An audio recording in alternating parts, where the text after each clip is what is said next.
We've got a recap of the American Farm Bureau Convention, plus what the most recent WASDE numbers mean for market prices, and a lot more on today's episode of the Arkansas AgCast, which starts right now.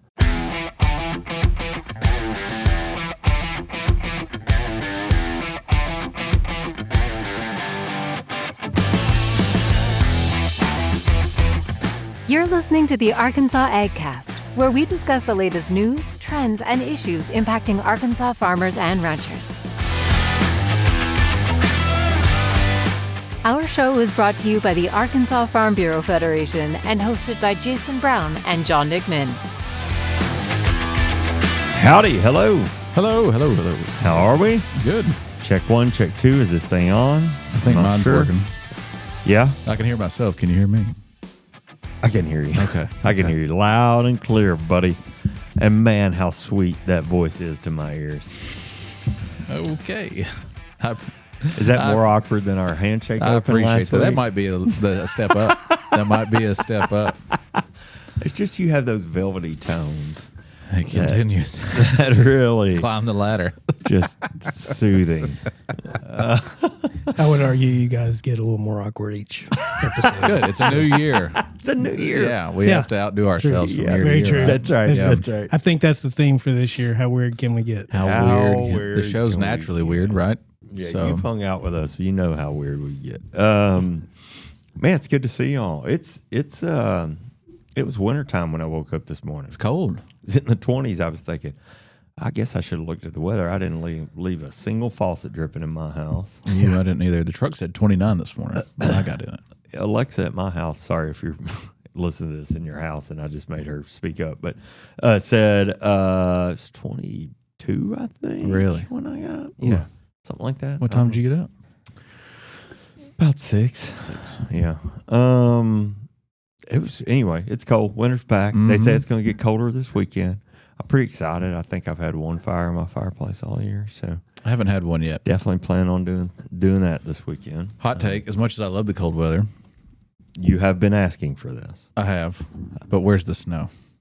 I don't think it's coming. Was it? That's what I was thinking this morning. That's kind of where I landed on. Sat through presentation from the climatologist in Louisiana, state climatologist last week, and I don't know if you were listening as well as I was, but we are in a La Nina pattern right now, and La Nina usually means mild winter and dry winter. Yeah, if I understood that gentleman correctly. I trust you. He gave I've never seen anybody do this. He gave an entire presentation, 30 minutes or so, got to the end and said, I don't really pay attention or believe in much of this. Yeah. I will say, of all the weather-related reports or presentations I've sat through, I thought he did a good job. He kept everybody's attention. He did do a good job. I mean, his point was, he's being a little funny, but he's like, you just got to know that this is not a forecast. Yeah. It's we're looking at patterns. I can't really tell you what May rainfall is going to be or whatever, but his point was a little bit, gird your loins, we could have a dry summer, hot summer. Yeah. This anyway, usually insinuates this could happen potentially. Yeah. But yeah, as everybody knows that lives in Arkansas and probably Louisiana too, you don't like the weather. Yeah. Just wait a few minutes. Yeah. Or a day. It. One of the things that he did not discuss, but I am particularly happy about, is I don't know if y'all seen this. I don't know if this is just driven by a need to create more content by these meteorologists, or if it's something that's always been reported on. I just haven't noticed it. But have you seen these maps about daylight gains? Oh, throughout the year? By the month, or like right now, I saw one that January, the amount of daylight that we're going to gain in the month of January. Are they doing that because isn't the plan to get rid of daylight savings time? Well, I think that's been in the conversation for a while. But yeah, I think They're that hyping it up. Yeah, a little bit. I think I don't know if it's a need for content. Maybe they've always done it. I just haven't paid any attention. But the point that I'm getting to is that here in Little Rock, we stand to gain 36 or so minutes of daylight in the month of January alone. As the month goes. By mid-month, which is where we are now, it's the 15th, we stand to gain 1 to 3 minutes a day. So that's exciting to me. What are you going to do with your extra minute tomorrow? Yeah, I don't know. Take out the trash, maybe. I don't know. No, I just, you like this cold. You like being, you like winter, dark, depressing times. That's sort of your vibe. I'm ready for some sunshine and some. What? Is it just this gloomy cloud that follows me around everywhere? I don't know. I've seen a cloud, but you can be a little. No, whatever, bro. I'm just glad to see the days getting longer. More daylight, man. I don't do well in winter time. If anything, my mood goes negative when I'm hot and uncomfortable. That's fair. I can relate. Yeah, when I'm nice and cold. I do not like it super hot. Good. So I'm not a big fan of that either. Well, speaking of nice weather, goodness. Yeah. You just got back from the nice weather capital of the United States, didn't absolutely. It was gorgeous. It was see some palm trees? Nice. Southern California. Did right outside the front door. It was nice. What were you doing out there? I was out there for American Farm Bureau Convention with all the other states. And we had a crowd. It was good. Yeah. Good to see old friends and new friends. And we had quite a few people there with us. Lots of policy discussion. Really good. Yeah. Workshops, it was good. Yeah. We enjoyed it. Anything stick out to you as being sort of top of mind for farmers, that maybe it lines up with what we talk about a lot in Arkansas? Boy. The economy, I assume. Yeah, the economy. There was a lot of talk about that. But I will say there was a lot of policy discussion during the business session, which lets you know that all the economy and everything that the farmers have felt throughout 2025 was very much at the forefront of all the discussions. I'd imagine. And so it was good. We had a very busy day that day, but we set the policy, and I think 2026 is looking good. So. Did you hear anything in, say, the workshops or even in those business sessions that was kind of brought some hope or That's a good question. reformation, made you feel a bit better, or what would make a farmer or us in the industry feel a bit better about going into this year compared to last year? Well, we did have Secretary Rollins with us, and her address was really good. Yeah. Okay. I felt like that went fairly well, and they live streamed it. All this you can see online. You can go out and look, and we had coverage of it. I encourage everyone to go out and look for some of that. But she talked very specifically about some of the changes that they were making. Yeah. In the Trump administration, and so I just encourage you to go and do some of that research. What about Tim Tebow? I'm sure he had something pretty uplifting to say. Oh, he did. Yeah. He did. He did a pretty good job. Mm-hmm. Everyone seemed to like him. He interacted with the crowd, had his sports references and stuff, and some of the states, whenever he would bring up, Alabama or some of the other, they'd all hoop and he'd go, "Calm down." That's funny. So was he a good keynote? I mean, was he he's entertaining? Pretty good. He's pretty. I've heard him before. He did. Oh, really? Okay. Yeah, he did pretty good. He did pretty good. Is he still an analyst? Yeah, well, he's on the SEC network. They're like game day version. Yeah, they have him. Oh, okay. They have him on there. I felt like it was fairly well received. Yeah. So I figured he would be. He did pretty good. Yeah. Good. Well, as somebody who books keynote speakers, that's no easy job. Right. Go get him. It's a tough Go job. get him. How many paychecks are you willing to donate? I don't get that many, so I'm not in the business of giving them away. Well, that's great to hear. Glad to hear that we had a good crowd out there. Yeah. It was quiet around here. John can attest. It was. Both I didn't of even us. know they were down there. You were the only person I saw outside of our department. It's because I'm working, bro. I mean, Well, That's why I came down there yesterday. yeah, I guess so. I thought you were coming down to try and bum snacks, but Yeah, so you're leading us to believe that you were head down, just concentrated on your work while everybody was out. You didn't notice anybody else down the hall. I do better when nobody's here. you know, if there's my something he's ADHD. willing to brag about, it's his work ethic. Strong with this one. Yes. I get it. No, if but he has said I'm busy on this show one time, I mean, I'm busy right now doing this podcast. True. well, that's True. good to know. I'm glad. I'm glad y'all had a good time. Yeah, we had it a good showing. Did you have a good meal?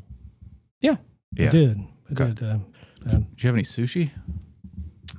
Southern California sushi is the best. You know, I don't remember having sushi. Yeah. I did have like Japanese Uh-huh. stir fry, Yeah. kind of Uh-huh. really hibachi style. Yeah. Sure. We did that one night there at one of the events that they had, and it was really good. Had scallops a couple of times. I like scallops. The seafood was good. I don't remember having sushi at all. I can't believe you ordered scallops. Well, that just blows my mind. He ordered scallops. Oh, does if he? they're on the menu. if they're he's there, I get them. ordering it. Yeah. I can't blame you. Pure It is- sarcasm. Did have a steak, so I was thinking, like, you got an allergy? No. No. Bad idea. He's No. he's just a big scallop fan. And, had the mahi a couple of times. You know, it was. well, it was you good. did dip into the sea a little bit. I did. I mean, I maybe just- not sushi, but I just didn't dip into the raw sea. So yeah. But we do love it. we I do. All I three do. of us. So, Yeah. speaking of Tim Tebow, Mhm. what is the national championship set Yes. for college football? It is Indiana, who is playing for their first ever in school history national wild. championship. Yeah, I can imagine. And then Miami, Yeah. who I believe has been there before and may have one or two or Sure, three or four, I'm whatever. What That's- side of the fence do you land on if you're rooting for one? Now, is that the championship, or is that just still a It's playoff? a championship. Is it really? Yeah. I So didn't realize we were already to the championship game. Indiana and Oregon played in the semifinals. Yeah. Indiana routed them pretty good. Yeah. Oh, I saw. I turned that game on, or a buddy of mine had it on. Yeah. At like third or fourth quarter. I was blown away by the score. But then Miami and Ole Miss was a really good game. Oh, I saw the ending of that game. Yeah, and the that was the other controversy and semifinal. stuff, Yeah. Yeah, I didn't get to watch that one. Well, yeah. 5 championships Miami's won. 5. Yeah. The last Yeah. was 25 years ago. Indiana's for real this year. They are. So, They So are. you asked the question. Don't really have a dog in the fight. Love a good underdog story though. Me too. And so I'd have to say Indiana, knowing how a lot of people in this in my circle feel about Miami, or, I feel like a lot of people feel this way. I assume Indiana's going to have a lot of people rooting for them. Yeah, I would think so. The argument is, are they the biggest, best turnaround in college football history? Turn around from like The last program year, turnaround or from like just you mean coming from the point from which they came. they're to where they Indiana are. historically, and now they are playing in the national championship game. It's got to be one of the largest rises to success, quickest. Yeah. It makes me think, like, what is there? We were talking about NIL before the game. Yeah, because it wasn't like the the past 3 show seasons started. they've been in top Yeah. 15 or top 10. It's clearly Signetti, their head Yeah. coach. yeah. But like, what is their NIL budget compared to, say, Oregon or Miami Yeah. or Alabama? It's different now. I Or, can tell you that. well, I'm sure it is. I just saw the other day, Mark Cuban's is in with Indiana now. I didn't even know. I didn't even know he was in IU I didn't alumni. either. But when he, just last week or week before, he like they had asked him like, what did you give? And Mhm. he's like, I can just tell you that NIL will not be a problem for them moving forward. See, we can. Brings up another Like, can of worms. okay. I don't see us competing with stuff like that. Arkansas, that is. But, other thing that stands out about Indiana is Signetti was at James Madison, 2 years ago, 3 years ago, whatever it was. Uh-huh. He brought a bunch of those players with him. Yeah. Those aren't historically viewed as high end. It's not a Signetti, you mean? Yeah. Oh, yeah. Isn't a high end program, James Madison, that is, and brought those players with him into the Big Ten, and now they're all starting and playing in the national championship game. Yeah. That's crazy, Yeah. Either those kids were undervalued, under recruited, and analyzed, or he has just brought an individual up to a talent level that shows how good of a coach he is. Well, he's got a cool story too because he's in the Saban tree. A lot of those coaches that were in the playoffs this year were all in the Saban tree. Mm-hmm. Even the coach that became head coach at Ole Miss this year, he was in the Saban tree. Oh, really? The Yeah. guy who took Lane Kiffin's spot. Boy, that guy's had some success too, though. Mm-hmm. Yeah. Well, nowhere is it listed, and again, I've been seeing this reported for a week or two about Cuban's donation, and no one has said. I don't think there's any way to know how much he gave, but he said, NIL won't be a problem for them. Good for them. So, good for them leveraging an alum like that. Hey, Mark, let's schedule some time to meet in Fayetteville. I'll show you the campus. Oh, it's pretty cool up there. Bet that'll work. That'll probably work. You'll love it. Trust me. Yeah. All right. Well, I guess we move on to a little bit of business here. Just a reminder that the winter commodity division meetings, we talked about this last week too, but January 27th here in town at Embassy Suite. That's correct. Is that right? Yep. If you should be attending, you probably already know about it or have heard about it. I know there was information in all the latest commodity division newsletters. Mm-hmm. But if you want to attend, think you should be attending, whatever that may be, reach out to John or his department and ask some questions. Yeah, our administrative assistant, Latasha, she's in charge of getting hotel rooms and registration. So if you need anything, holler at me or her or anybody in our department.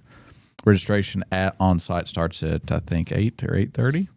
Yeah. And we'll have lunch at about 11:30, 12.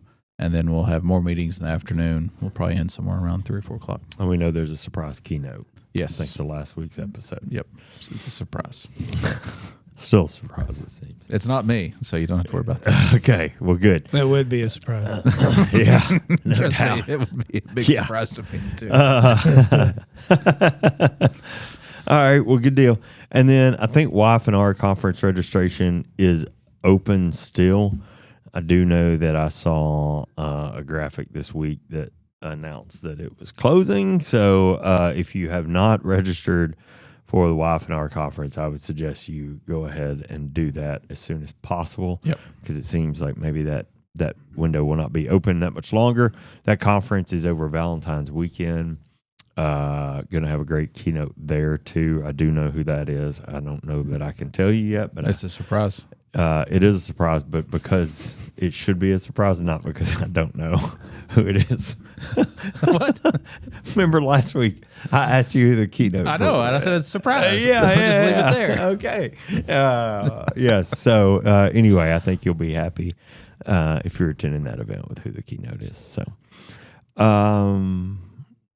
well, if nothing else, News? we shall do it. Okay. Well,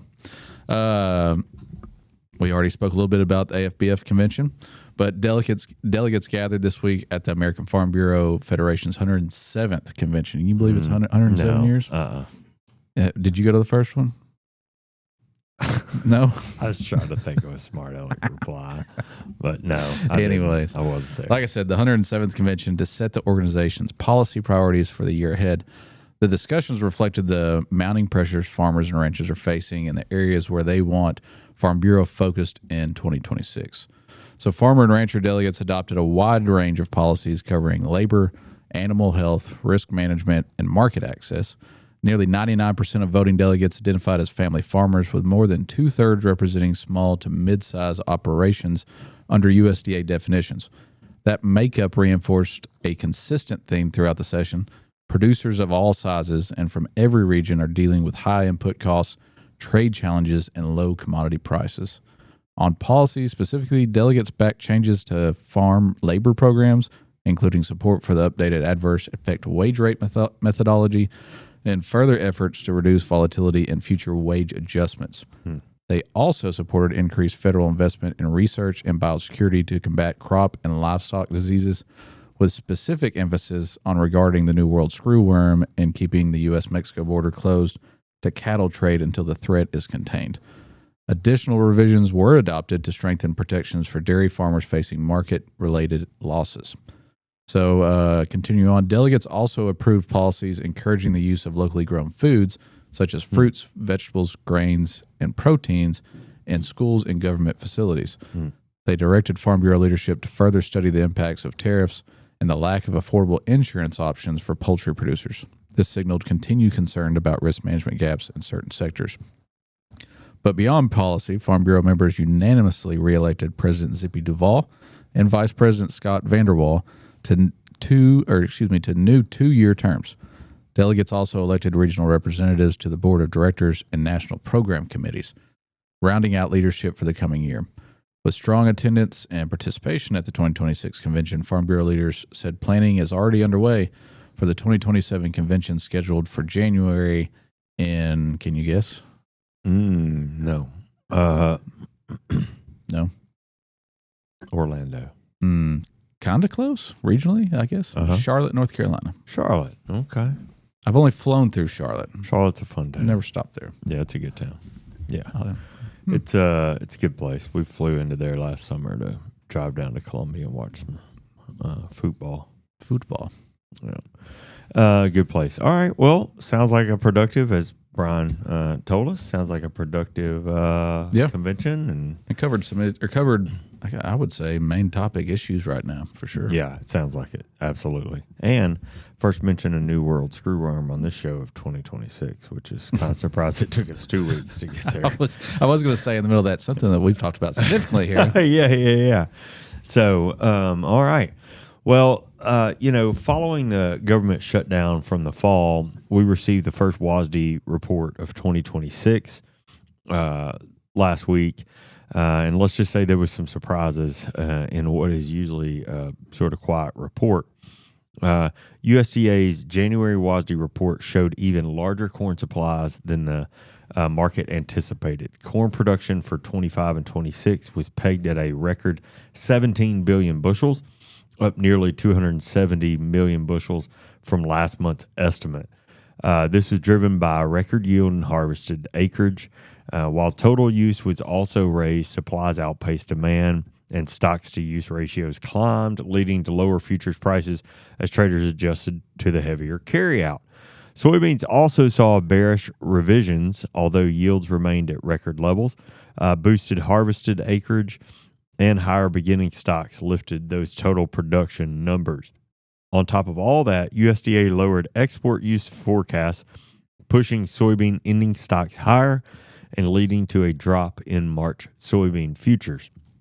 Now, cotton markets, those were relatively stable. The USDA report showed slightly reduced expected yield in cotton production, near 14 million bales, with use largely unchanged. As a result, March cotton futures held near unchanged levels compared to the more volatile corn and soybean markets. Now, analysts caution that while the WASDE report does provide a critical supply and demand benchmark, it does not dictate planting decisions for 2026. With broader market pressures and price movement already reflected in futures trading, farmers are encouraged to stick with well-designed marketing plans rather than reacting to those short-term report volatilities. I just want to give a quick shout-out to Southern Ag Today down in Texas. For their analysis here. We relied pretty heavily on that to bring this story to you. Yeah, I was surprised about the corn. Yeah, it's been a buzz online about the corn. Now, what I didn't want to hear was that our ending stocks continue to go up. Right. That was one thing I was concerned about, and not surprised so much by that, but that leads to continued not as great prices. This pushed corn down below $4 from what I saw. Mm-hmm. That's not good. And soybeans being a part of that too. Now, one thing we did hear, we talked about this earlier, but as we went to the Mid-South, not Mid-South, goodness gracious, the Tri-State Soybean Forum last week, they had an economist from Mississippi State who was really good, by the way. He said that we have not seen that Chinese commitment to purchase American soybeans in 2025. It's supposed to be the full purchase was supposed to be done by the end of 2025. They're now saying it'll be February before that's done. That's the 12 million metric tons, I think. Yeah. That was supposed to be done by the end of January, too. Well, I think, So I think the issue, I think those numbers probably would have, or not in, well, I know they're not in the WASDE because the transaction is not completed. Yeah. But that'll be I think a boost to the 2026 demand numbers if that does play out. But anyway, just worth mentioning. I mean, it's not going to solve the issue, but it's worth mentioning. Still, offloading some of those soybeans is not going to hurt.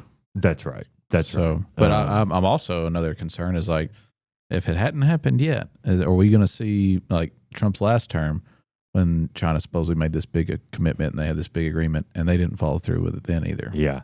I think if it hasn't happened by February 1, in the next few weeks, then there's with everything else going on, who says they won't continue it? Yeah, there's a lot. Yeah, there's a lot of geopolitical activity for sure right now, and that's probably an understatement. Yeah.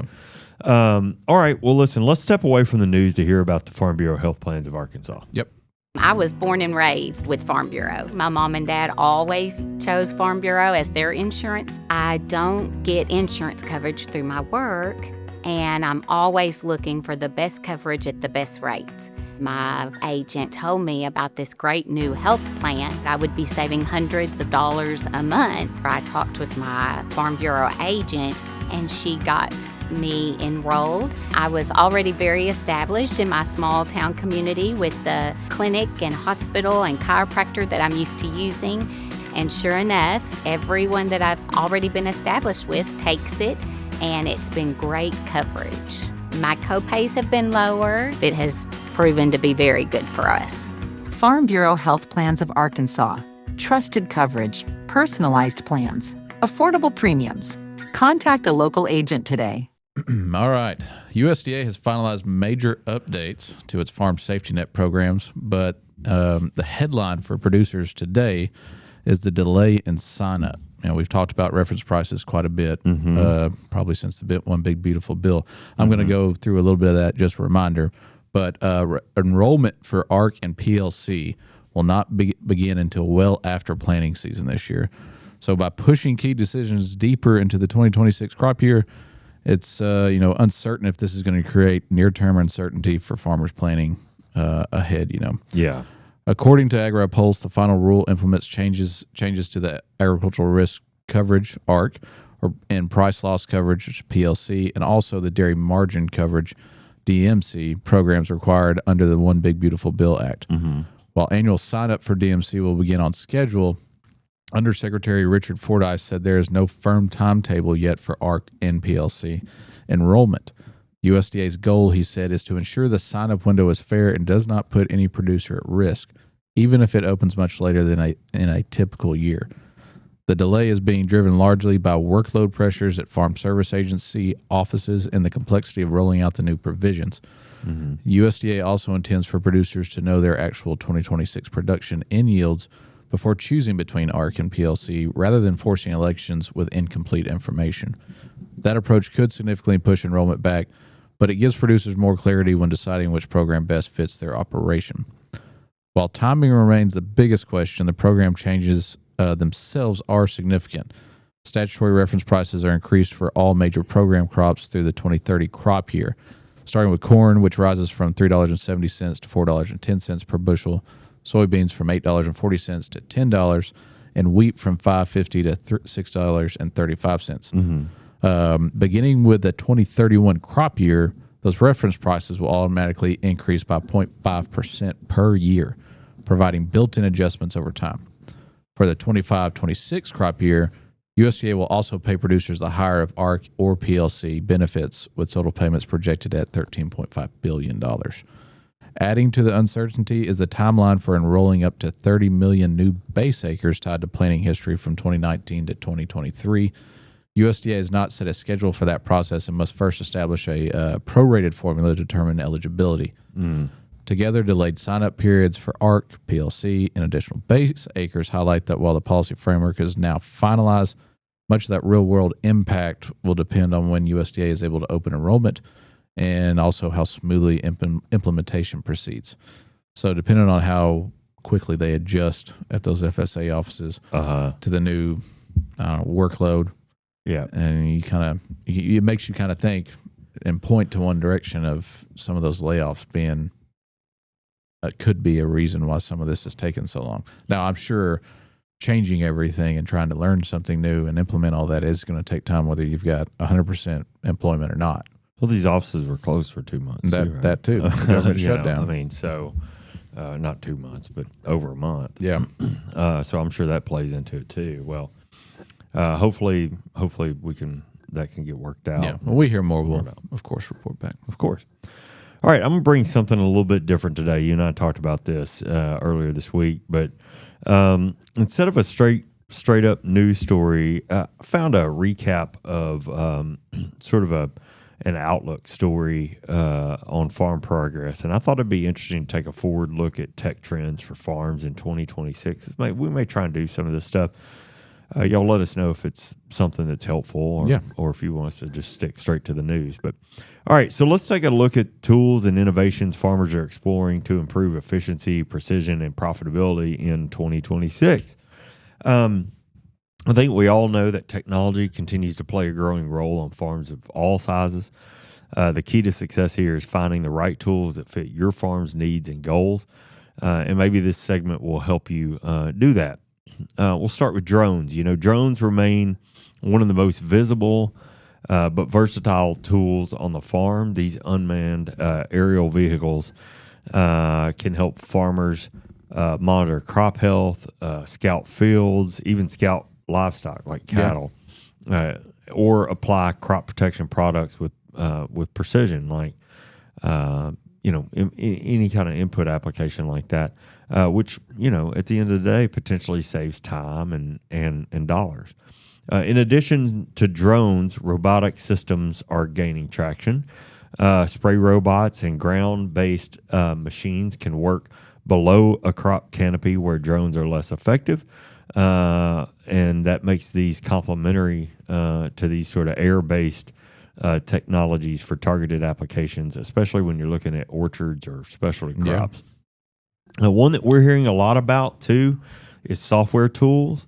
I'm thinking about a new member benefit that's sort of a time tracker. It helps you track time worked and the jobs that you're doing for your labor force in the farm. Yep. But anyway, some of these software tools also include advanced farm management platforms and artificial intelligence. These tools help farmers make better use of the data that their systems collect, from predicting disease hotspots to optimizing planning and fertilizer decisions. These types of software and digital tools can help turn information into actionable steps or insights, really. I think we know that adoption curves are going to vary by farm size and commodity. Yeah. But what you can't disagree with is that we are seeing a trend towards automation and connectivity, data-driven decision-making. All of that is happening at a rapid pace, at a breakneck pace. Farmers investing in technology now, those folks are positioning themselves to really better manage their costs and their labor challenges and environmental pressures in the years ahead. Yeah. So thinking about how those costs, it may cost now, but it could pay off in the future. I'll just wrap up by saying, if there's a piece of tech that you're using that you think we should take a closer look at, let us know in the comments. Absolutely. We were talking yesterday and think that something like this could be a good opportunity for a deep dive. Hey, I'd like to know more about drone application in row crop. Okay, well, let's get Jason Davis or somebody in here to talk through that. Yeah. Or what software are you talking about, Jason? What are you talking about? Time management and my people logging their time and their tasks. Well, let's get somebody in here to talk about that stuff. So I think the benefit versus the cost of these new technologies would probably be a really interesting topic to listen to. Because Yeah. when I was GPS consultant, I wouldn't call it the early days of technology, but it was compared to today, it is. Sure. We had customers that had to have the biggest and greatest, and they understood what the value was in it. Right. The cost was high, but they could afford it and justify it. Right. We had it was 50-50 split. The other 50 was like, I don't need it. Yeah. We've been doing Yeah. it this long, blah, Yeah. blah, blah, blah. Now it seems like that basic technology package back then is now like is a fixed thing they have to have. You have to have to farm that efficiently to get that extra edge. And in the conversations we were having back then, it was like, wow, this is really expensive. What can you do? What can you show me that this is going to benefit me and outweigh the expense? Yeah. How's this going to save me money or make me money or, whatever it may be. And like even the new sprayer technologies, is that really going to be worth it? The new, I wouldn't call it variable rate. It's more than that. The on and off switches of how those work on those spray rigs now would be interesting to hear about. And I think they've got it on the drones too. Yeah, I think so. I'd love to take a closer look at some of that stuff. I think it'd be helpful to our listeners, interesting to us, obviously. So anyway, yeah, if there's something you're using that you think is worth telling people about, I pick up stuff sometimes that I just want to tell everybody I run into about it, or if there's something that somebody's been raving to you about at the coffee shop or at church or whatever, and you're like, hey, I don't have time to do the research. Would y'all maybe talk a little bit more about what this is? Yeah. Let us know. We'll look into it. We may be able to accommodate that. So I saw a video the other day of a guy putting out deer corn with his drone. Really? Yeah. I've put out deer corn for the first time this year. I've Did done you? it more than a couple of times, and that'd be nice. You want to know why? Not for the reasons you think. Because if you don't get out there early enough, it's spooky in them woods. Oh, Yeah, man. It gets kind of creepy in there, I don't care how big of a man you are or how brave you are. Walking to or back from your stand in the middle of the dark, and you hear that twig break behind you, like, Yeah. I don't know what that is. Yeah. Specifically where I've been. I hope that's not a clown. You can see. I can deal with a bear, but as long as it's not a clown. Yeah, you can see new apparent hog damage to the ground every time we go out there. And I'm just like, if I have a pack of feral hogs just run through here and It'd take be my that, legs or out. if I walked up on a bear cub, oh no, where's mama? Oh yeah, Yeah. That's scary to think about, isn't it? All right. Well, anyway, enough about that. Let's just say you guys are giving me all kinds of prank ideas. Oh me. But we can wait for that.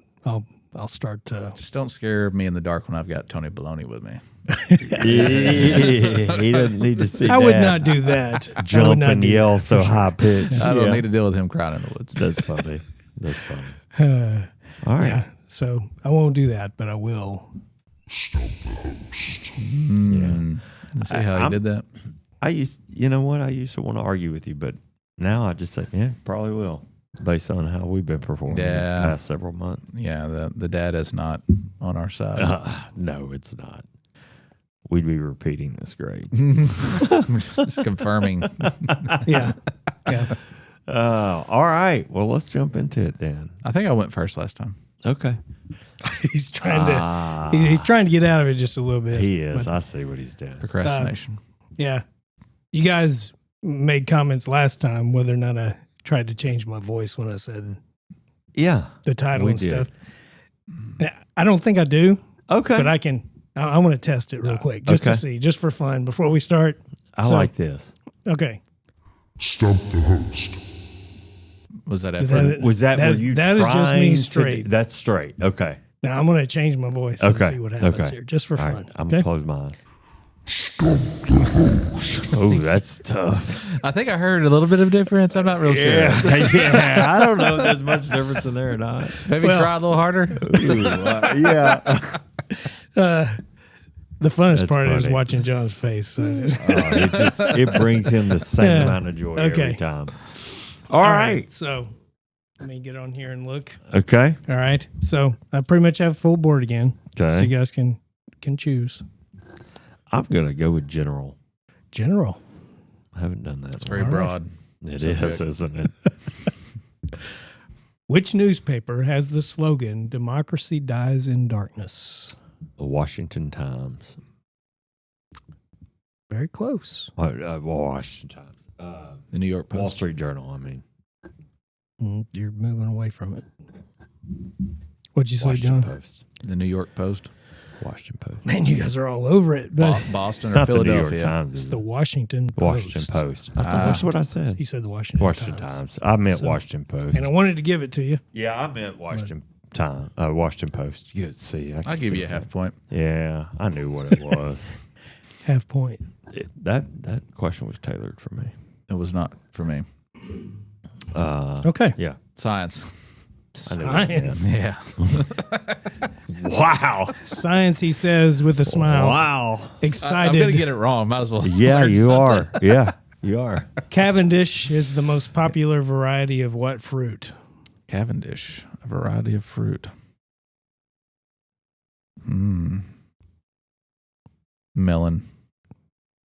Nope. It's not melon. No, it's not, is it? Cavendish. I know that word. Cavendish. I'm going to say cherry. No. Okay. Very. Banana. Banana. All righty. So I had a it's banana this morning. Butch Cavendish should be Butch Banana. That's where I've heard Cavendish from. Yeah, that's what it is. All right. So All right. Oh, it's back to me. Yeah. General again. General Well, I again. said Washington Times. Let's see here. Goodness gracious. No such thing as Washington Times. What accordion-laden type of dancing is the official state dance of Wisconsin? Polka. He's good. There you go. Nice. He's up on his polka. nice. Tanka, So Lawrence. one to 1/2. Yeah. That's the most points I've gotten in a good month. or two. Yeah, for sure. Should we stop play while we're- Tiny Bubbles in here for you Tiny bubbles. as we Yeah. sign off? Yeah. Yeah, I think it's a It reason to deserves celebrate. celebration. Yeah. You gonna buy me lunch? No. What's the worst could happen? Say no. Yeah, exactly. Worth It asking. was a wasn't it? good effort. Though. Worth asking. All right. Well, listen, that was fun. I'm glad we actually had some success. Yeah, both of us. So, all right. Well, listen, that wraps up the news for this week. Thanks for following along with the Arkansas AgCast. We're grateful for you taking the time to watch and listen. That's right. Remember, you can catch new episodes of the show every Thursday afternoon.